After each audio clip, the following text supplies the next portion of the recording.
Hey, I'm Eddie Russell, the Associate Master Distiller for Wild Turkey. I'm in my 31st year of making Wild Turkey bourbon. Bourbon is, the big difference is bourbon has more restrictions than any other whiskey in the world. So everybody, whether you're making Scotch, Irish whiskey, Canadian whiskey, straight American whiskeys, all of them have regulations that you have to follow, or minimum standards. So for bourbon, we're the only whiskey in the world that can't add color and flavoring. So it's an all-natural process. So the big thing is that really it has nothing can be added to it, nothing to change the actual whiskey, and that's why you have to taste it as it's aging. You know, even a single malt Scotch can add caramel color to make color. You know, Irish whiskeys can add color. Canadian whiskeys can do a lot of different things.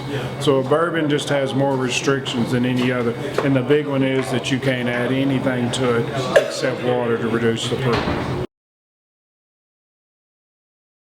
Well, the reason bourbon's made in our area, all the bourbon's made within about 40 miles of us, or 98% of it is. There's a lot of little micro distilleries coming up. But limestone rock formations in our Kentucky River, no matter where you are in the world, limestone water's considered the best.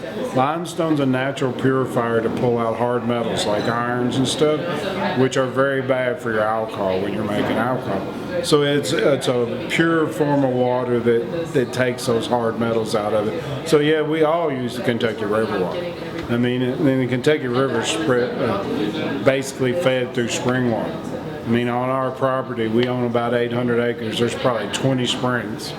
And for a long time, that's what they used. This district's so big now, we go through millions of gallons of water a month. Not only in our whiskey, but to cool our mashes down, to use to cool our still down. So we use a lot of water. It is American oak, and we've used a few other people, but we basically use one company called Independent Stave Company. We have several different things. They have to be air dried for 6 to 9 months. Some of the distilleries do kiln dry, so the wood's not as good. We use the deepest char you can get. You can get a 1 through a 4 char. We use the very deepest char because we want the rich color that comes from the inside of that barrel. The big keynotes for a Wild Turkey is we use a little more rye than most people. Originally, bourbon was made by the Reverend Elijah Craig and used corn, rye, and barley malt.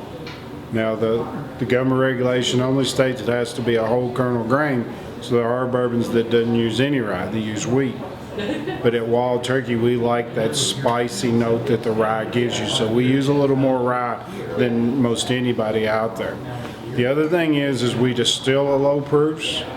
Legally, you can bring bourbon whiskey off at 160 proof, but it's at 160 proof is like ordering that great piece of steak at well done. You're cooking the flavor out. So we distill at low proofs.